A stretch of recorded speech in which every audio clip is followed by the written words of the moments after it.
¿Qué piensan los jóvenes españoles? Un poco una radiografía sobre los valores y los hábitos y las actitudes que tienen los jóvenes en España. Os recordamos que el hashtag de las jornadas es Jornadas Millennials, todo seguido, y os recordamos que Millennials tiene doble N y doble L, para que lo escribáis bien y no haya equívocos con ello. Bueno, pues para hablar un poco de los valores de los jóvenes, de qué es lo que piensan, cuáles son sus preferencias, me acompañan tres personas que conocen bien el tema, que han reflexionado sobre ello, que han escrito sobre ello. El primero es Francisco Camas, analista de Metroscopia. Está también María Ramos, que forma parte del grupo Politicón y es además investigadora de la Universidad Carlos III. Y por último, Rafa Rubio, que entre otras muchas cosas es profesor de la Universidad Complutense de Madrid. Bueno, yo quería empezar un poco con una pregunta más genérica que otra cosa, y es preguntaros si la etiqueta millennial sirve o no sirve. ¿Podemos identificar a la generación de los jóvenes conforme a unos valores y hábitos determinados? ¿No podemos hacerlo? ¿Qué es lo que les identifica? ¿Qué es lo que les iguala a los mayores?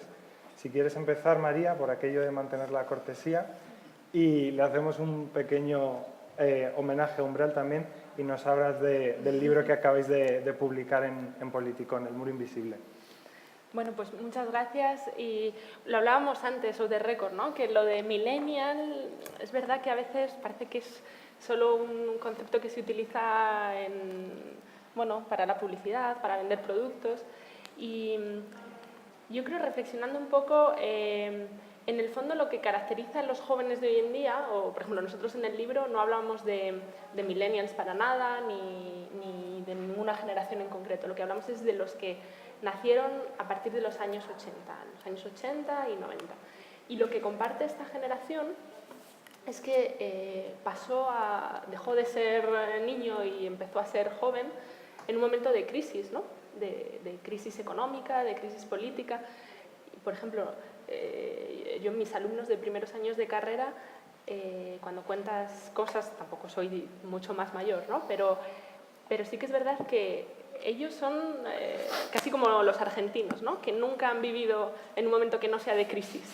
Y esto marca, ¿no? Hay muchos relatos sobre la juventud. Nosotros en el libro tratamos desde el principio de huir del relato más, en un extremo más, digamos, más exagerado, más estereotipado de estas personas que dicen, sobre todo mayores, ¿no? Que dicen que esta generación lo ha tenido todo, no se compromete con nada, no tiene valores, no tiene ideales y se quejan un poco de vicio.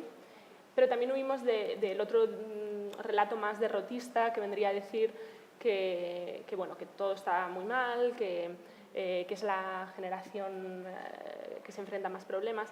Entonces, bueno, hay que entender que ser joven siempre es complicado, cada generación se enfrenta a sus propios riesgos y a sus propios retos, pero socializarse, entrar en un mercado de trabajo como el español, entrar en la edad adulta en un momento de crisis económica, marca, deja cicatrices a lo largo de la vida, puede dejarlo y bueno, pues esto es un poco lo que abordamos en el libro. Rafa, Francisco, como queráis. Bueno, yo muchísimas gracias también por la invitación y un poco también lo que es la línea que decía María, ¿no? Yo creo que el término millennial tiene mucho glamour, ¿no? Es un término que a los americanos les encanta, ¿no? Y vende muy bien. Y quizás eso nos puede servir de ayuda para hablar un poco más de la problemática de los jóvenes actualmente, ¿no? Pero evidentemente, como toda etiqueta, tiene ese carácter reduccionista, ¿no? Que a veces pues, no ayuda demasiado a conocer la complejidad, ¿no? Y la heterogeneidad y la diversidad, que es uno de los factores fundamentales de la generación actual, ¿no? Entonces, bueno, es verdad lo que decía María, ¿no? Yo estoy plenamente de acuerdo. Además, hay otra cuestión que es cierto que los millennials, bueno, o esta generación que nace entre los 80 y el 2000, yo diría que incluso podemos hablar de dos generaciones millennials, o si queréis de dos olas, ¿no? Yo por lo menos lo veo un poco así, ¿no? Porque creo que no es lo mismo personas que nacieron a principios de los 80, que terminaron su carrera o que terminaron sus estudios, que se incorporaron al mercado de trabajo y que una vez ya en el mercado de trabajo les pilló la crisis, ¿no? Mientras que estamos hablando de gente que a lo mejor de unos 20, 25 años, mientras que hay otra generación que digamos, la de segunda ola, ¿no? Más pegado a los 90, que, como decía María, ¿no? Como tus alumnos, ¿no? Que prácticamente han nacido en crisis, ¿no? En esa crisis con ese marco mental, ¿no? Entonces, el impacto que reciben tanto unos como otros es distinto. Y yo creo que eso analíticamente tiene mucho interés, ¿no?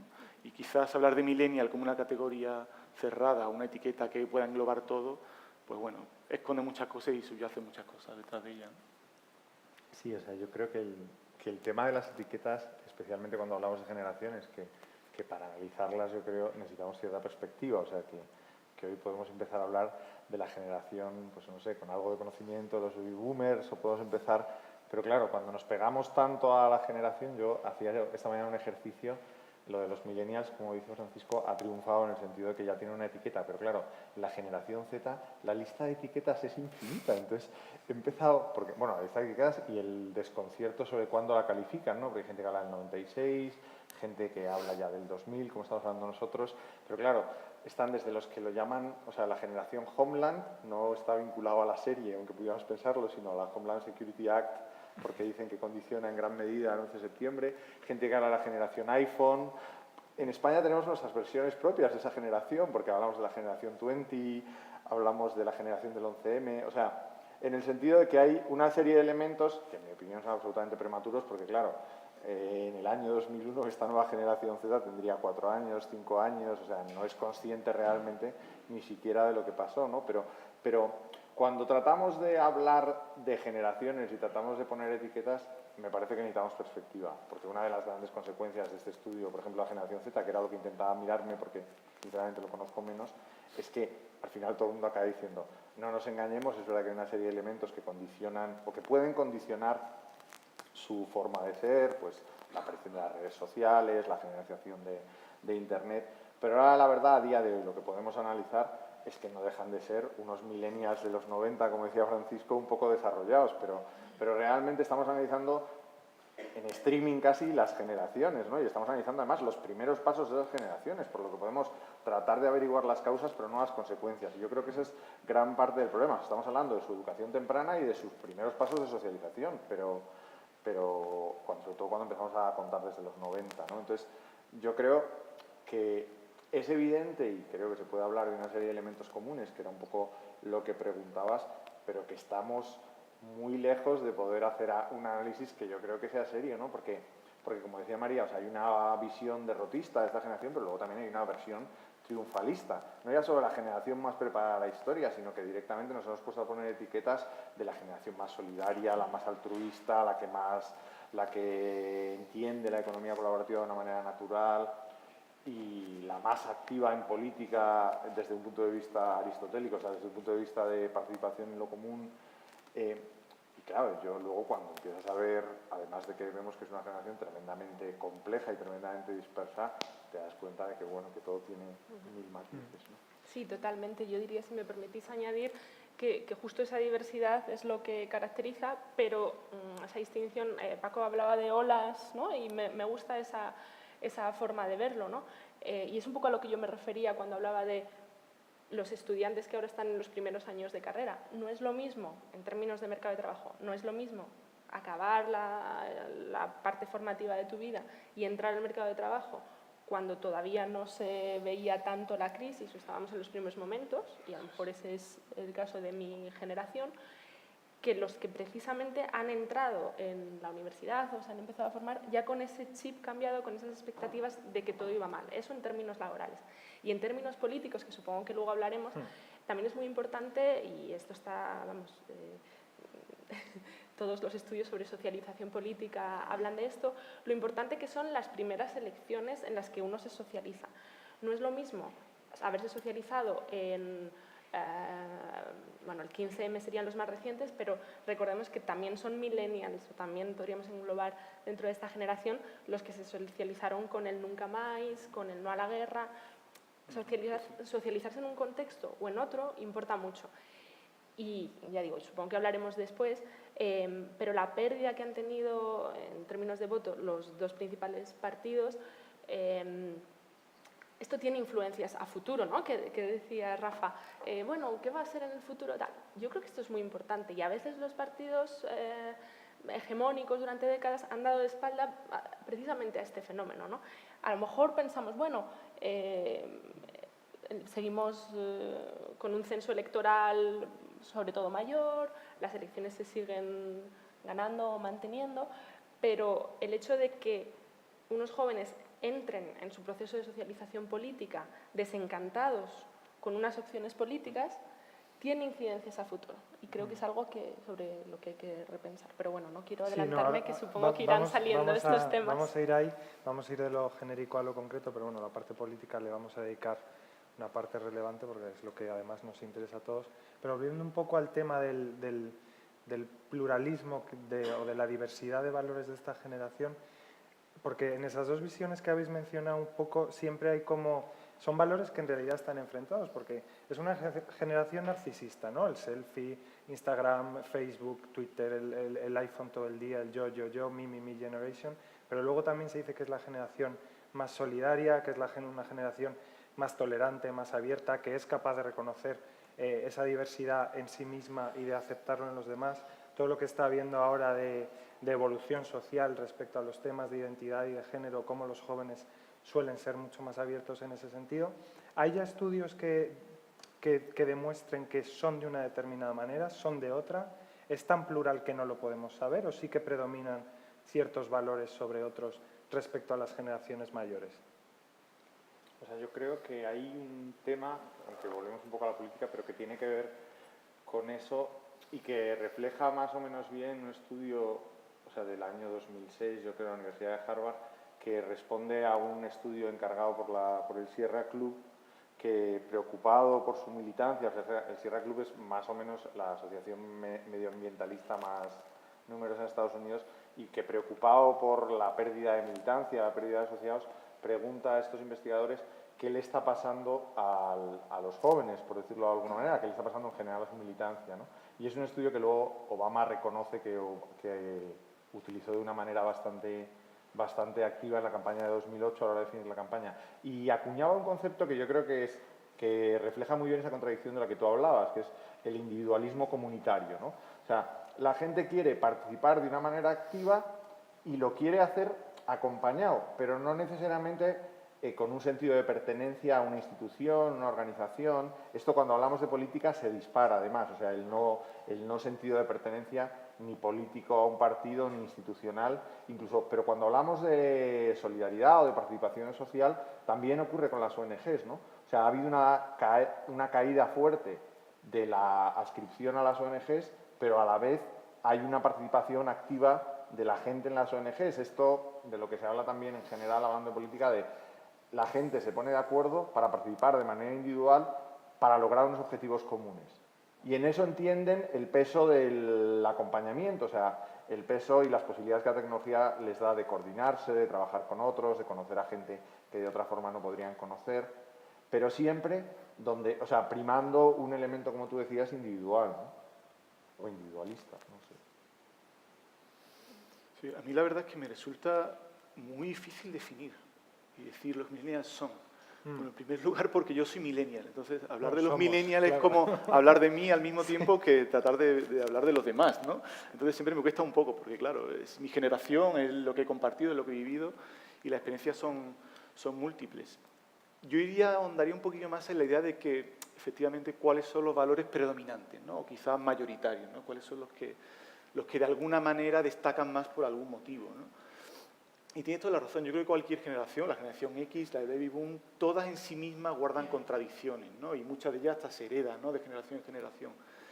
Pero sí es cierto que hay un elemento, creo que es muy característico de la generación millennial, de la generación Y, y es que es quizá la generación que mejor y más ha incorporado lo que se denomina en la literatura como valores finalistas, ¿no? Valores como la igualdad, la libertad, la solidaridad, la conciencia medioambiental, en fin, todos estos valores que se han trabajado durante muchísimo tiempo, y eso lo demuestran la mayoría de los estudios y las encuestas que manejamos, es que es la generación que lo tiene más claro, lo tiene más asumido.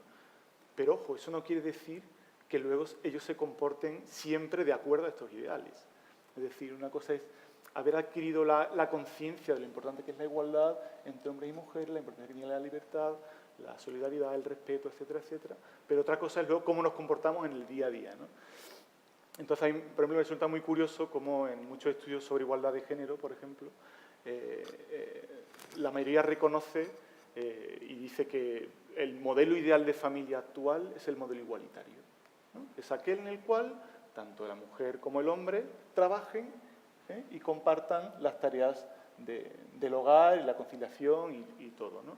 Que, por cierto, eso está en el Código Civil, o sea que hay que cumplirlo de alguna manera también, ¿no? Pero bueno, que están de acuerdo con eso. Pero al mismo tiempo, los chicos, sobre todo, reconocen que son los primeros que no cumplen con sus tareas domésticas cuando les corresponde, que son ellas las que lo hacen, ¿no?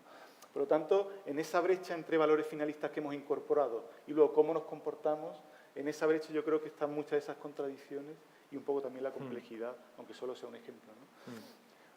Perdona el inciso, el año pasado hicimos una mesa que era ¿es viable una sociedad de singles? El single se lo tiene que hacer todo, así que a ese, al que no está casado, le toca hacerse la cama y la comida. Pero bueno, ¿quieres añadir algo, No, María? bueno, yo comparto totalmente el diagnóstico y simplemente añadiría que justo estos valores de los que hablaba Paco también se han incorporado a las identidades políticas, ¿no? Cuando miramos, antes hablábamos de etiquetas, ¿no? De si la etiqueta millennial, tal.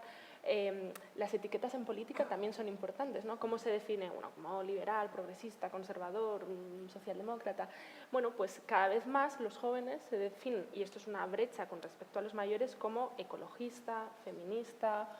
Esto también es importante, ¿no? Y ya da una primera idea de cómo la identidad y el cambio de valores influye también en lo político y en la propia identidad política, ¿no?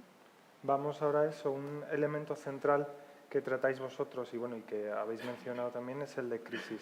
Es decir, los jóvenes españoles, vamos a utilizar esa categoría que es además más amplia y no hace falta tampoco concretar mucho fechas, son los que han crecido y han tenido su última etapa de formación y se han incorporado al mercado laboral en un momento de crisis. ¿Cómo esto ha determinado sus valores políticos? ¿Cómo esto ha abierto la crisis, abre la brecha? ¿Y cómo valoráis la aparición de nuevos partidos en el sistema político español? Son preguntas muy amplias, pero bueno, si cada uno os queréis centrar en alguno de los aspectos, pues vamos luego concretando. No sé si queréis empezar. Como queréis. Bueno, si queréis empiezo yo. Venga, sí. Paco. Yo creo que hay tres cosas importantes a tener en cuenta. Yo creo que para poder hablar de una generación como la generación milenial o cualquier generación, hay que tener en cuenta tres elementos. Uno es las condiciones de vida. Y con esto me refiero a cuáles son las condiciones materiales, a cómo está la situación económica.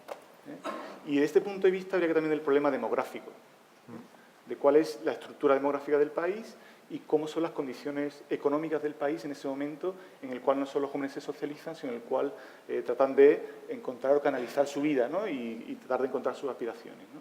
Luego hay otro que son los estilos de vida, donde podemos encontrar, bueno, los valores, las preferencias, etcétera, etcétera. Y un tercer componente también que es la posición que ocupan los jóvenes en esa sociedad, ¿no? Entonces, de acuerdo a esos tres elementos que os planteo, yo creo que la primera, y que creo que tiene más impacto, y eso lo decía ya María al principio muy bien, es la crisis económica. Porque no solo establece un marco mental desde el que pensar la sociedad, sino desde el que pensarse a uno mismo. Y del futuro. Y del futuro, efectivamente. Y yo creo que, por ejemplo, quizás la brecha más grande, y que eso se ha traducido luego en los alineamientos electorales de los jóvenes, es la idea de perder la noción de futuro. Si bien, digamos, los jóvenes en los años 90 tenían posturas un poco más, incluso más rebeldes, más antisistema, pero tenían una expectativa de futuro, ¿no? Se veía el futuro como algo prometedor, como algo en el cual tú ibas a mejorar tu vida, las condiciones de tu vida iban a mejorar, iban a ser incluso mejores que las de tus padres. Y eso es lo que se rompe con la crisis. De hecho, te lo reconocen. En uno de nuestros últimos estudios en Metroscopia, aproximadamente el 60% de los jóvenes reconoce que vivirá peor económicamente que sus padres. Claro, con ese marco mental no solo te condiciona a ti mismo como persona que es el que está viviendo realmente esa situación, sino que condiciona tu perspectiva de cómo crees que está funcionando la sociedad. Y si la sociedad te está teniendo en cuenta, ¿y qué lugar vas a tener tú en esa sociedad? Porque yo puedo tener el estilo de vida que quiera, mis valores, mis preferencias, ¿no? Pero claro, ¿qué lugar voy a ocupar? ¿Qué posición social voy a ocupar? Entonces, para mí, una de las brechas fundamentales es la asimilación o la interiorización de la precariedad. Es decir, cómo la vida de los jóvenes actuales, de la mayoría de ellos, se ha vuelto precaria. Perdonad. Desde el punto de vista, ¿no?, de cómo económicamente viven una situación precaria, laboralmente viven una situación precaria, y les cuesta encontrar su lugar en esta sociedad, ¿no? Entonces, de alguna manera parecería como que se ha roto el contrato social generacional, ¿no?, por decirlo de alguna manera, ¿no? Eso de que, oye, nuestros padres nos dan esto, esta sociedad te da todo esto, y sin embargo luego... Te creas unas necesidades, digamos. Sí, efectivamente, unas expectativas que luego no ves satisfechas. Entonces, desde ese punto de vista, ese marco mental y esa perspectiva te hace cambiar totalmente tu modo de vida, ¿no? Yo por lo menos lo veo así, ¿no? Entonces, la ruptura del contrato social, el contrato generacional y esa precariedad que vive el joven día a día, que no ve cómo puede encontrar su lugar en esta sociedad, me parece clave. Y luego añadir un punto y ya con esto termino. Y es que yo creo también de alguna manera que lo que sí logró los jóvenes en la transición política, que por cierto la generación joven en los años 70 ocupó las principales posiciones sociales de la sociedad española en la transición política, ¿no? Esa generación de unos 30 años, 35 años, ocupó las principales posiciones sociales en los medios de comunicación, en los partidos políticos, en las empresas, etcétera, etcétera. Entonces, efectivamente, desde mi punto de vista, lo que ha sucedido es que no ha habido una transición o un cambio natural, generacional, en todas esas posiciones sociales. Y en ese marco de precariedad, descubrir que ni siquiera tú como joven tienes o puedes aspirar a una posición de ese tipo, crea mucha frustración, ¿no? Y esa frustración genera resentimiento, y ese resentimiento lo dirige hacia los partidos viejos y de ahí los partidos nuevos. Sí, totalmente de acuerdo con el diagnóstico. De hecho, bueno, la idea de que el pacto intergeneracional está en entredicho es uno de los ejes centrales de nuestro libro, ¿no? Tú decías, y estoy totalmente de acuerdo, esta idea de crisis de expectativas, de cómo los jóvenes piensan que van a vivir peor que sus padres. Citabas tú el 60%, nosotros damos una cifra de un estudio comparativo en varios países en el punto álgido de la crisis, ¿no? Y los españoles eran, junto a los belgas, que son un poco pesimistas así de por sí, la cifra de los españoles era que el 70% de los menores de 35 pensaba que no viviría mejor que sus padres. Esto es muy preocupante para los propios jóvenes, pero lo que yo añadiría es que es preocupante para la sociedad en su conjunto. Que los jóvenes interioricen esa idea de que nunca van a tener estabilidad en el empleo, que luego podríamos debatir, abro un paréntesis, a lo mejor simplemente eso hay que vivir con eso, ¿no? Y a lo mejor la idea de tener un trabajo para toda la vida se ha acabado. Pero bueno, cierro el paréntesis, si queréis lo abrimos luego. Pero esa idea de que no vas a tener certidumbre laboral, de que no vas a tener certidumbre, o sea, horizonte, idea de carrera laboral, esto se ha interiorizado tanto por los jóvenes que tiene consecuencias para la sociedad en su conjunto. Alertaba la Unión Europea el año pasado, en el Libro Blanco de 2017, que existía el riesgo real de que la generación de jóvenes viviera peor que sus padres, y eso ponía en entredicho la propia estabilidad del sistema de pensiones, de los estados de bienestar. Si nos preocupan las pensiones, deberían preocuparnos los jóvenes para que se pueda garantizar el reemplazo generacional, ¿no? Yo siempre, como estamos en un foro millennial, siempre digo esto de Los Simpson. ¿Os acordáis el capítulo este de Niños, Futuro? Cuando hacen la cancioncita de Niños, Futuro. Bueno, pues esto es un poco la idea, ¿no? Que los niños son el futuro, y decía Josta Spin-Andersen, que es un sociólogo danés al que citamos muchísimo, experto en todo este tema de infancia, estado de bienestar y tal, que la reforma de las pensiones empieza por las guarderías, ¿no? Bueno, las guarderías, o como se llaman ahora, las escuelas infantiles, ¿no? Que no son guarderías, no se guarda a los niños, se les educa. Entonces, es preocupante que una generación entera interiorice que no va a vivir mejor que sus padres, que interiorice que no hay futuro, dicho así, y es malo no solo para ellos, sino para la sociedad en su conjunto.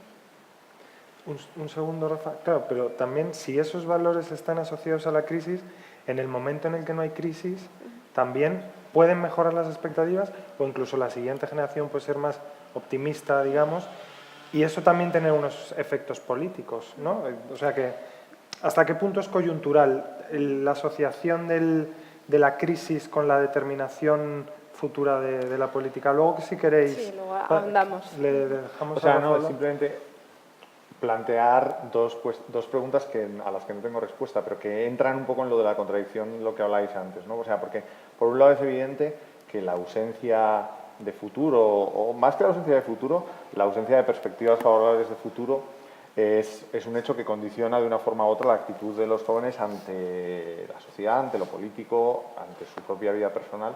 Pero por otro lado hay muchos estudios que señalan a esta generación como la que mejor vive en la incertidumbre. O sea, que no sé si porque han hecho de la necesidad virtud, pero en gran medida han asumido que esa incertidumbre va a formar parte de su vida de manera natural y conviven con ella de una manera estable y no sé cómo decirlo. O sea, que es un elemento que, por otro lado, podría matizar lo que hemos dicho. Y luego, otra reflexión que apunta un poco en esa línea que tiene que ver con hasta qué punto esta generación, que de una forma u otra pues, ha hecho de lo digital un elemento clave de sus vidas, ha perdido cierta noción de futuro, ¿no? O sea, en cuanto que lo digital, perdón porque a lo mejor es un poco teoría, pero en cuanto que lo digital presupone en gran medida la satisfacción inmediata del deseo, por decirlo de alguna manera. Y en gran medida, la satisfacción inmediata del deseo acaba con el propio deseo. No sé si me estoy explicando. Que no se difiere. Exacto. En cuanto que no difieres, el futuro es casi irrelevante en el sentido de que todo lo satisfaces en el momento, entonces pierdes una perspectiva de futuro en gran medida. Que creo que es otro elemento que podría parecer, entre comillas, contradictorio con lo que estamos diciendo, pero que simplemente lo matiza y lo planteo en términos de pregunta porque no tengo respuesta. Pero me parece que son dos elementos que son relevantes en la forma, o sea, en la actitud de los jóvenes hacia la vida y que de una forma u otra dan una imagen un pelín más... Sí, bueno, no sé si habéis leído En el enjambre de Byung-Chul Han, que estuvo en Barcelona la semana pasada. Es un pensador surcoreano que da clase en Alemania y es interesantísimo. Tiene varios libros muy buenos que ha publicado Herder. En este libro, En el enjambre, que analiza el Homo digitalis, el hombre digital, él dice que lo digital es el medio del presente, es decir, se anula la temporalidad futura porque todo es un perpetuo presente, es decir, no hay expectativa futuro, sino que todo tiene que ser inmediato. Eso es muy interesante tener eso en cuenta, también las repercusiones que eso tiene en cuanto a la distribución de tiempos entre el ocio, la parte de trabajo. Lo digital anula la separación tajante entre lo que es tiempo de ocio y lo que es tiempo laboral, porque tú puedes estar a lo mejor tomándote una caña con amigos y estar mandando un mail de trabajo. Con lo cual, el tema de la temporalidad, que siempre ha estado muy marcado en la sociedad predigital, también pierde como mucha nitidez en la era digital. Y tiene una consecuencia política que sinceramente no tenemos capacidad de decir realmente. O sea, porque es cierto que hay estudios que entienden que el primer voto, más que el primero, el segundo, los tres primeros votos condicionan de una manera determinante el sentido político de ese votante. Pero también tenemos estudios muy recientes que dicen que se está produciendo un cambio de voto mucho más, o sea, que la decisión de voto es mucho más voluble que lo era hasta ahora y que, por tanto, eso que habíamos consagrado como un principio básico, que es aquel que vota 3 veces al mismo partido va a votar a ese partido de por vida, estamos empezando a cuestionarlo desde el punto de vista de los estudios. Entonces, porque parece que no se está cumpliendo en estas últimas elecciones, que podemos decir, bueno, pues tiene una serie de elementos coyunturales que pueden condicionar esto. Pero que creo que tiene mucho que ver con la temporalidad, no sé si me explico. O sea, si yo vivo en un eterno presente, realmente lo que hice, o sea, no es solo que el futuro no te vincula, sino que tampoco me vincula a lo que ya hice. Y tomo una decisión, por decirlo de alguna manera, mucho menos racional, mucho más sentimental, que está condicionada por el momento actual en el que vivo. Y eso en gran medida, o sea, abre o vuelve a abrir el campo de juego para cualquiera, o sea, para cualquier partido, no solo para los tradicionales y los nuevos, sino para cualquiera que se presente en ese momento y que tenga posibilidades, ¿no? Que es un poco ese fenómeno de startup, o sea, de partidos startup que están surgiendo, que tienen una opción y cuando la aprovechan... Sí, que son casi movimientos, ¿no? Sí, claro. Yo estoy de acuerdo con el diagnóstico que hacéis. Lo que pasa es que sí que trataría de desligar el elemento tecnológico y demás, que bueno, que es obvio, a la propia volatilidad del sistema de partidos, ¿no? Es verdad que las dos cosas se han dado a la vez, pero lo que sí que es cierto es que la volatilidad, ¿no? El poder pasar de un partido a otro, de una elección a otra, es propia de momentos como el que estamos viviendo de cambio y reconfiguración del sistema de partidos, ¿no? Al margen de que a ello se sume pues la propia aceleración del ritmo que vivimos, ¿no? Y cómo ahora todo va mucho más rápido y demás, ¿no? Pero sí que este es un elemento clave, ¿no? Y retomamos, si queréis, cosas de las que ya estábamos hablando antes. ¿Qué va a pasar con el sistema de partidos? ¿Cómo se va a cristalizar? O sea, esos trasvases de los que también hablábamos antes, fuera de las cámaras. ¿Qué va a pasar, no? ¿Cómo se ha abierto una brecha y se ha abierto nuevas opciones políticas, pero cómo esto va a cristalizar y cómo la propia identidad y la propia socialización política de los jóvenes, que son los más, por así decirlo, los más impresionables y los que más pueden cambiar, cómo esto va a desarrollarse en el futuro, ¿no? Yo creo que es algo que nadie puede a priori anticipar, pero sí que se pueden ver tendencias, ¿no? Pues si queréis pasamos un poco a analizar la situación política de España, qué ha pasado, qué representa Podemos, qué representa Ciudadanos, cómo está la distribución del voto joven en España. El último CIS también es significativo al respecto. Si quieres empezar, Paco. Sí, perfecto. Y luego... Claro. Sí, yo además quería retomar también de la pregunta que hacías de si el impacto de la crisis en la expectativa de los jóvenes es algo coyuntural o no. En mi opinión creo que no lo es, ¿no? Yo creo que la crisis es un ejemplo claro de un efecto periodo, de un impacto tremendo que impacta en toda la generación, a todo el mundo y especialmente a los jóvenes, ¿no? Y muchos estudios dicen y creo que demuestran con bastante claridad que cuando uno se socializa, vive una situación muy crítica o una mala situación económica, eso te condiciona casi los próximos 15 años de tu vida, en tu carrera laboral, en términos de salario, etcétera, etcétera, ¿no? Por lo tanto, yo creo que el impacto de la crisis es un punto de no retorno, ¿no? Empezamos otra época distinta, pero no creo que las expectativas puedan cambiar una vez que se supera la crisis. Y en ese sentido, creo que el multipartidismo ha llegado para quedarse también. Creo, porque le hice las tendencias, no sé lo que va a pasar dentro de 6 meses, pero las tendencias indican que el arraigo de los dos partidos nuevos, Podemos en el año 2014, Ciudadanos finales del 14, principio del 15, tiene unas bases sociológicas muy poderosas.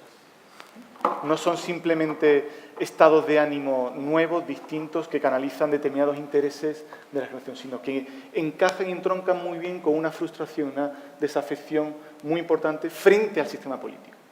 Porque, por ejemplo, a diferencia de los jóvenes griegos, cuya frustración con situación, digamos que la dirigían hacia Merkel o hacia la Unión Europea, en España se ha producido contra los partidos políticos, contra el sistema político, ¿no? Y en ese sentido, Partido Popular y Partido Socialista son precisamente los que encarnan ese sistema, ¿no?, hacia el cual los jóvenes no se sienten ya partícipes de él, ¿no? Por lo tanto, no sé en qué medida Podemos Ciudadanos van a lograr estar al nivel de los viejos partidos, pero lo que sí se sabe es que están para quedarse. Y por un tiempo, no sabemos cuánto tiempo, pero para un tiempo yo creo que largo. Algún dato, como decías tú, el del CIS, el de Metroscopia es exactamente el mismo. Actualmente, si Podemos en el 2015, ¿verdad?, había sido el partido de los jóvenes, ¿no?, de la generación millennial, que precisamente había podido captar los intereses y el voto de los jóvenes, actualmente es Ciudadanos, no es Podemos. Se están disputando esa primera posición.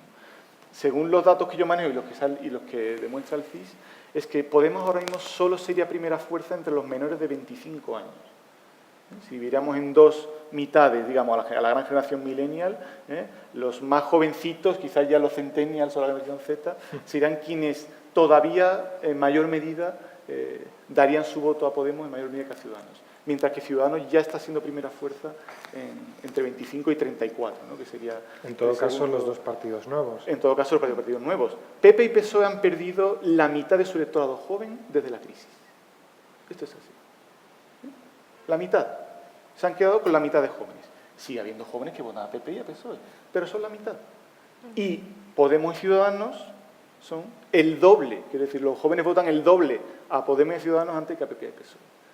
Y claro, tan difícil a lo mejor es para Ciudadanos y Podemos entrar en el mundo de los mayores de 65 como de difícil es para PP y PSOE volver a recuperar, ¿no?, el voto de los de 18-34. Ya lo que decías tú, María, antes, perdóname, y ya con esto termino, que por lo que decía luego una cosa que tú decías, que es cómo influye la primera elección, ¿verdad?, en la asociación política de los jóvenes, ¿no? Los millennials, las primeras elecciones en las que votan son el año 2004, el año en el que Zapatero gana las elecciones.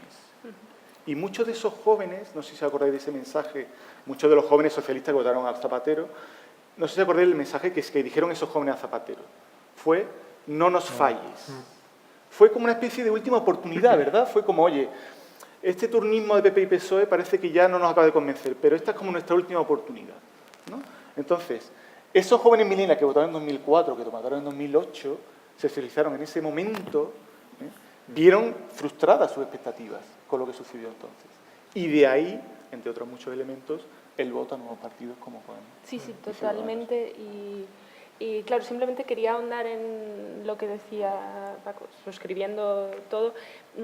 Claro, no nos olvidemos que hubo elecciones que se ganaron en gran medida por los jóvenes. Es verdad que sobre el censo electoral no dan el vuelco a una elección, pero, por ejemplo, el PP en el 96 y sobre todo en el 2000, tengo los datos por aquí, era abrumadoramente el porcentaje de jóvenes que votaba al PP. Y lo mismo con Zapatero en 2004 y sobre todo en 2008, ¿no? Claro, ¿esto qué ha pasado? ¿Por qué ahora PP y PSOE tienen cada uno menos del 15% de recuerdo de voto en las últimas elecciones? Y no parece que vaya a mejorar a tenor de las últimas encuestas, ¿no? de prospectiva de qué puede pasar cuando haya elecciones. Bueno, pues un poco lo adelantaba al principio, ¿no? Es verdad que en el corto plazo no es muy preocupante desde ese punto de vista para los partidos, digo, me pongo ahora el sombrero de si fuera, si tuviera que asesorar o si fuera esos partidos. Parece que en el corto plazo no es preocupante porque, por ejemplo, en el caso del PP las elecciones se siguen ganando. El 40% del censo electoral se compone de mayores de 55 años, que es donde hay una abrumadora mayoría de votantes del PP. Pero ¿qué pasa cuando ese reemplazo generacional se va dando? ¿Qué pasa si en las primeras elecciones ya has perdido a parte del electorado? Es verdad que puede haber reconfiguración del sistema de partidos, pueden pasar cosas, esto es dinámico, pero es algo que hay que tener muy presente. Sí, que a la larga, bueno, aquello de que solo pensamos en las próximas elecciones, ¿no? No en las de dentro de 4 y 8 y 12. O sea, ahí es verdad que a veces cuando hacemos los números, cuando nos olvidamos de que cada vez vivimos más. Entonces, bueno, eso es verdad. Que envejecemos, entonces hacemos tres partes y pensamos que hay una parte entre 18 y 35, otra entre 35 y 35, pero luego no nos damos cuenta de que es que entre 55 y 85/90 no solo es que son más, es que además van a durar más, o sea, vamos a durar más. Porque, es verdad, ¿no? Entonces, sí. Desde esa perspectiva, ese número, o sea, estoy absolutamente de acuerdo con los dos, pero que a veces cuando se hacen números de decir, bueno, es que en 4 años, en 8 años, no, es que en 8 años gran parte de esa base de mayor de 55 va a seguir ahí y va a aumentar por abajo, no sé si me explico, pero bueno, es un elemento más dirigido a estrategias electorales que a análisis sociológico, ¿no? Pero, o sea, yo creo, y estando de acuerdo con los dos, que hay un elemento que tiene que ver con cómo hemos digerido la crisis o cómo se digiere la crisis, ¿no? Porque es verdad que la crisis económica tiene unas consecuencias políticas, hasta ahí ok, pero yo creo que tiene o puede tener 4 consecuencias políticas y en gran medida los partidos políticos la han asimilado en 4 planos distintos, ¿no? Podríamos decir, la crisis económica es una crisis económica que, cuando se resuelva lo económico, dejará de tener efectos, ¿no? Yo creo que más o menos todos identificamos quién ha podido hacer ese análisis. Un análisis que, en mi opinión, es absolutamente equivocado, pero en el que se busca esa respuesta, ¿no? Luego hay otros que dicen, hombre, la crisis económica realmente es una crisis económica que se ha resuelto con malas políticas y que en gran medida es un problema de políticas, que quizás es donde estaría otra opción. La tercera opción dice, realmente no es un problema del todo de política, es un problema sobre todo de políticos. Pero dentro del mismo sistema hay que cambiar, o sea, ahora los jóvenes pedimos paso, ¿no? Pero en el fondo no es fácil, distinguir las políticas de unos de las de otros. Y hay una cuarta que dice, no, el problema no es ni de economía, ni de políticas, ni de políticos, sino que es básicamente del sistema. Y entraríamos en una cuarta opción. Yo creo que no hace falta decir quién está en cada sitio, ¿no? O sea, lo digo, vamos, me da igual. Pero que podríamos decir que el PP entiende la crisis económica como una crisis puramente económica, sin grandes consecuencias más allá de lo económico. Creo que el PSOE, esto es más matizable, pero lo entiende como una crisis de políticas, de una salida de desigualdad de la crisis económica, pero asume que la salida es real. Creo que Podemos entra sobre todo en las personas y en la ausencia de liderazgos y en el recambio generacional en gran medida. O sea, que Ciudadanos, perdón, y creo que Podemos está más en el marco de que el problema es pues, que la transición del 78 la hicimos mal y que el sistema entero nos incapacita para salir de la crisis, que no deja de ser una consecuencia de eso. En ese plano, en función de dónde esté la sociedad y en función de dónde estén los jóvenes, la respuesta va a ser distinta, no sé si me explico, o sea, porque tú señalabas antes, ¿por qué por qué se ha producido un cambio en la presencia de los jóvenes entre Ciudadanos y Podemos? Pues yo creo que en gran medida hay una respuesta que tiene que ver con eso, ¿no? Que tiene que ver en cuál de los cuatro cuadros se identifican realmente, o sea, dónde se sitúan los jóvenes, en cuál de los cuatro, ¿no? Entonces, si a esto le unimos ese afán de protagonismo en sentido pleno y sin ningún tipo de connotación negativa, esas ganas de tomar el liderazgo y asumir ese liderazgo, me parece que el tercer marco nos cuadra bastante y nos justifica en gran medida partes de las respuestas, ¿no? Entonces, al final, ¿qué ocurre? Que la crisis tiene una relevancia institucional o tiene una relevancia o tiene unas consecuencias políticas, y esas consecuencias políticas acaban siendo, en cierta medida, un rechazo de lo organizacional político tradicional, como decís, y un debate entre el rechazo a las instituciones o no a las instituciones, que es donde yo creo que ahora mismo está la gran batalla entre los jóvenes. Si el problema es de instituciones o el problema es de personas, porque claro, que la respuesta a esa pregunta tiene consecuencias, en mi opinión, críticas para la democracia. Entonces, me parece que es un elemento determinante. Y luego hay otra cosa que me parece que me interesa o que ha salido antes, pero que ahora no hemos citado y que creo que es relevante desde el punto de vista político, que tiene que ver con eso que decías del cambio de etiquetas, ¿no? Yo creo que lo decía Paco. Porque los cambios de etiquetas desde el punto de vista de las opciones políticas marcan ese voto finalista de una forma clara, ¿no? Que quizá en España no hay un reflejo muy claro más allá de los 230.000 votos del Partido Animalista, pero que es donde ahí hay un voto muy definido, entiendo, desde el punto de vista finalista. Pero que en otros países de nuestro entorno, sobre todo Italia, creo que estamos viendo más ese voto finalista en el que la identificación no es tanto como una respuesta generada a todos los problemas, sino que de una forma u otra, estoy hablando del Movimiento 5 Stelle, construye su iniciativa en gran medida como suma de propuestas finalistas a problemas distintos, muchas veces de ámbito local. Y al final se monta una especie de Frankenstein de respuestas específicas o de respuestas concretas ante problemas muy concretos que responden en gran medida a ese anhelo del que creo que hablabais vosotros y a esa pérdida de la identidad como elemento de agregación política o elemento determinante de la agregación política. Si queréis añadir algo brevemente y abrimos un turno de preguntas para los ponentes.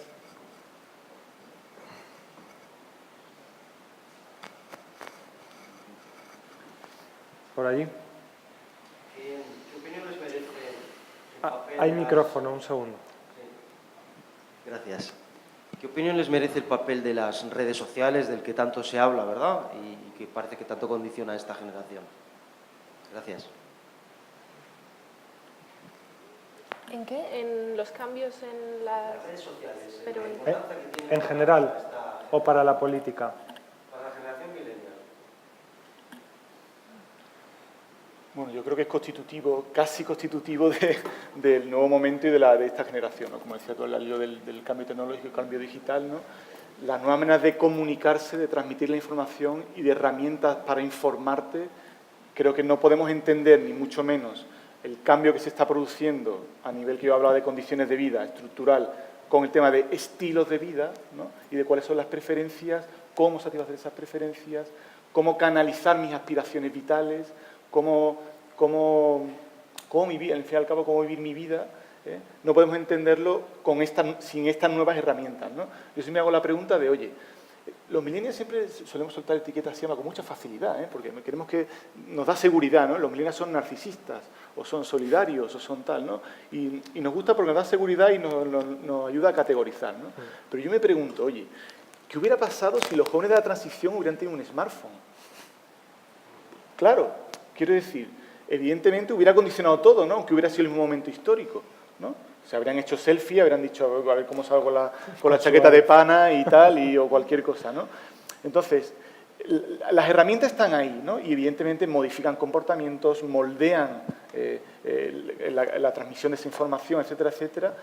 Pero, desde mi punto de vista, yo tampoco sobredimensionaría el papel que tienen sobre el propio o el comportamiento político o lo que queramos, ¿no? Esa es, digamos, la aportación que yo te podría hacer.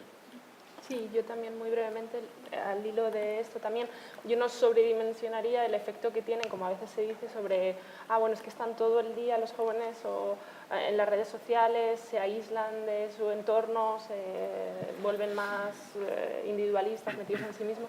Y a este respecto, por ejemplo, Belén Barreiro, que fue la presidenta del CIS y ahora es la directora de My World, en su libro La sociedad que seremos, precisamente lo que analizaba es el uso de redes sociales y las relaciones interpersonales al margen de las redes sociales. Y lo que se ve es que justo quienes más interacciones tienen en redes sociales, podríamos llamar virtuales, son también jóvenes y mayores quienes más interrelación tienen en la vida real, ¿no? Entonces a veces simplificamos mucho todos y somos muy reduccionistas y muy apocalípticos con el cambio que suponen las redes sociales. Yo creo que como decía Paco, ¿no? Es una herramienta más, ni lo va a cambiar todo, ni tampoco es tan específico de los jóvenes, ¿no?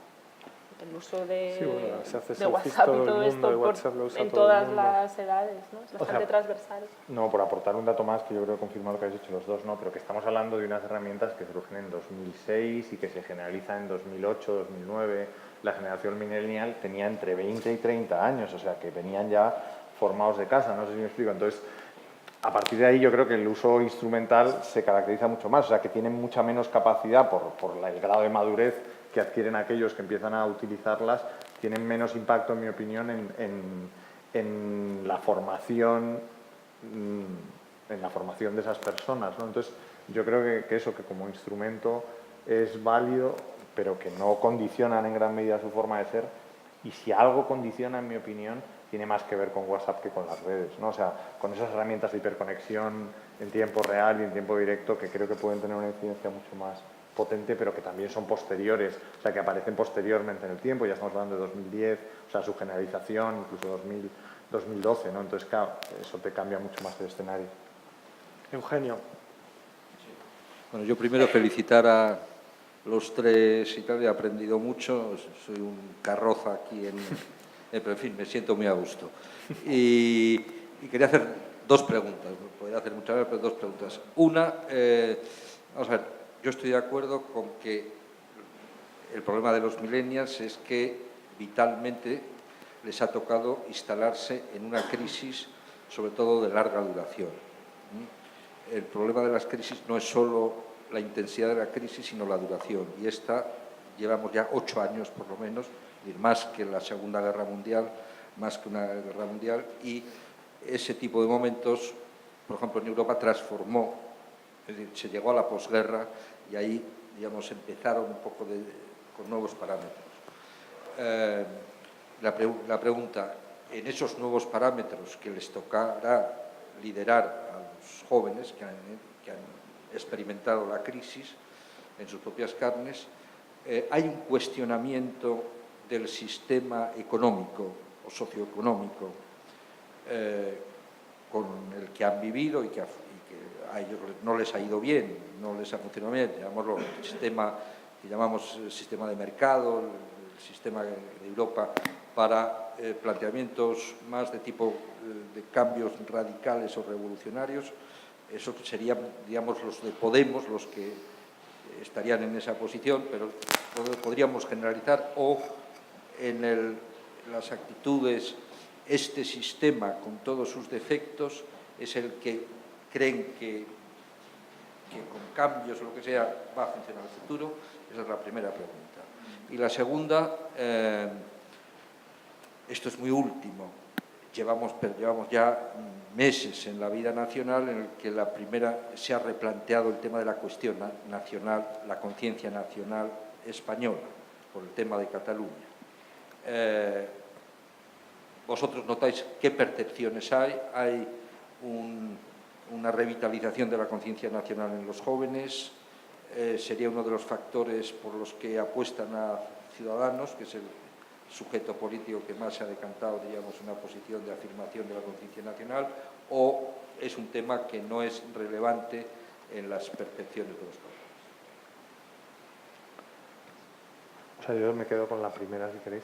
O sea, realmente yo creo que si no, o sea, como ha dicho Paco antes, hay un elemento que sí que parece que está admitido como preocupación general por la desigualdad. Y yo creo que en gran medida esa preocupación de los jóvenes por la desigualdad, en términos de valores, se traduce en un cuestionamiento, en mi opinión, razonable del sistema, que tiene una salida y que también parece que más o menos en la aceptación, o sea, en una nueva concepción o en una concepción distinta del concepto de bien común y de todo lo que gira en torno a eso, de economía colaborativa, de utilización de una serie de herramientas o servicios que giran en torno a eso. Entonces, yo creo que esa es la respuesta, por decirlo de alguna manera, que los jóvenes dan al sistema económico en el que les ha tocado vivir la crisis, ¿no?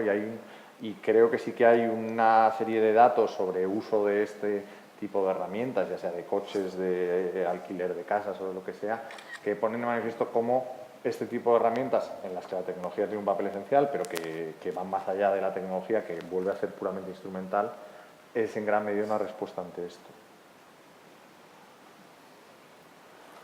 Bueno, yo estoy de acuerdo. Yo además pienso que, quizá siendo un poco más tajante, si quieres, yo creo que la mayoría de los jóvenes, y no solo creo, sino que también lo dicen en nuestras encuestas, quieren canalizar sus expresiones dentro del sistema. O sea, no hay una tendencia actitudinal antisistema actualmente. La hay en una muy pequeña medida, ¿no? La cuestión está en cómo organizamos este sistema. Porque, claro, evidentemente los jóvenes, la crisis le ha impactado a mucha gente, no solo a los jóvenes. Pero ¿qué ocurre? Que la manera en cómo se ha gestionado la salida de esa crisis, ¿no?, en mucha mayor medida priorizando a los pensionistas y mayores de 50 a 60 años antes que a los jóvenes, no solo es una cuestión egoísta de los jóvenes decir hoy en día, no es que como nos va mal a nosotros tenemos que cambiar el sistema para que nos vaya bien. No, es una cuestión de la sociedad, como decía María. No, es que a los jóvenes les tiene que ir bien. Cuantitativa y cualitativamente les tiene que ir bien a los jóvenes para garantizar el futuro de la sociedad, ¿no? Entonces, esas políticas de reequilibrio, redistribución, etcétera, etcétera, que demandan los jóvenes, no quiere decir que estén en contra del sistema, sino de este sistema de otra manera, ¿no?, de otro sistema. Y respondiendo a la última pregunta, me resulta muy difícil responderla, pero estoy seguro que algo hay. Me explico. El efecto Ciudadanos o el momento Ciudadanos, ¿no?, como decía José Juan Toarea, el momento Ciudadanos que estamos viviendo actualmente en España es un momento que tiene como una de sus causas principales las elecciones que se han producido en Cataluña, ¿vale? Y todo el proceso, ¿vale? Eso está clarísimo, ¿no? Y ese impacto que está teniendo en los alineamientos, el estado de ánimo general de la población, también lo está teniendo en los jóvenes, ¿no? Y parece ser que Ciudadanos ahora mismo es quizás la referencia para mucha gente que antes no lo era del todo claro y que tras las elecciones en Cataluña lo está empezando a hacer. No sé si como tú orientabas la idea, no sé si por la recuperación del sentimiento nacional o como el partido que ha conseguido defender de alguna manera mejor el estado actual en Cataluña. No sé si tiene una cuestión más que ver con, no sé si me estoy explicando, respecto a los sentimientos nacionales como a la defensa del Estado en Cataluña, ¿no? Y de manera simbólica, el haber ganado las elecciones en Cataluña, eso creo que ha hecho visualizar al partido como una referencia a nivel nacional. Y, de hecho, el efecto ciudadano que estamos viendo en las encuestas actualmente, la última que publicamos en El País el domingo lo daba de manifiesto. Está en los jóvenes, pero está en todas partes. Es un crecimiento transversal. Está en los jóvenes, está entrando en los mayores, está entrando no solo ya... Parece que Ciudadanos es un partido de grandes ciudades, etc. No. Está logrando penetrar incluso en hábitats más pequeños en España. Entonces, cuidado con esto, ¿no? Quiero decir que no sabemos, eso sí que no sé si es algo coyuntural o no, no sé si es que se va a mantener, ya lo veremos, no sé ni con qué intensidad, pero desde luego es... No sé, sí, perdón. Sí, una pequeña aportación sobre la segunda cuestión, que es la primera que ha tocado él, la de la cuestión nacional, que es como el gran tema también ahora. Yo tenía los datos, los estaba buscando porque los estuve calculando el otro día. Bueno, todos sabemos o podemos intuir que lo que ha pasado en los últimos años es que ha habido una polarización, ¿no?, respecto a las preferencias en la organización territorial del Estado. Ha crecido en un territorio en concreto el deseo de independentismo, de separación, ¿no?, sobre todo en Cataluña, obviamente, pero al mismo tiempo, por el otro extremo, ha habido un aumento en las posiciones más centralistas o más de rechazo del Estado de las autonomías. Esto se ve en preguntas como el Estado de las autonomías ha ido demasiado lejos, etcétera, ¿no? Por tanto, estos dos efectos se han dado. Ha aumentado el deseo de descentralización, pero ha aumentado también el de centralización, es decir, se ha polarizado. El resultado no es bueno para nadie, porque hay menos gente contenta con el estado actual. ¿Qué ocurre cuando vemos esto mismo por grupos de edad?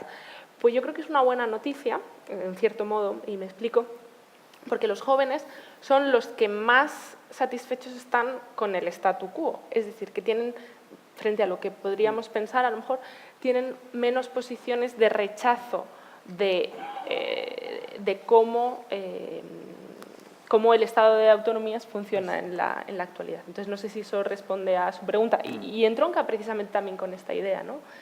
Es verdad que Ciudadanos, a lo mejor, como partido, si le preguntaran en estas encuestas del CIS, de preferencia por la organización territorial del Estado, con 5 opciones, desde la más centralista hasta la más independentista, es verdad que no se situaría en el statu quo, sino que quizá iría hacia más centralismo, ¿no? Hacia devolver algunas competencias al Estado central, pero bueno, yo creo que ahí sí que se ve una brecha en los jóvenes también.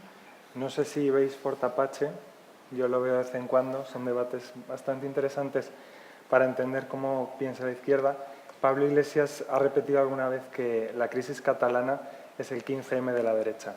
Ahí lo dejo para que reflexionemos y os doy las gracias a los tres. No tenemos tiempo para más, ha sido muy interesante, así que nada, muchas gracias. Muchas gracias.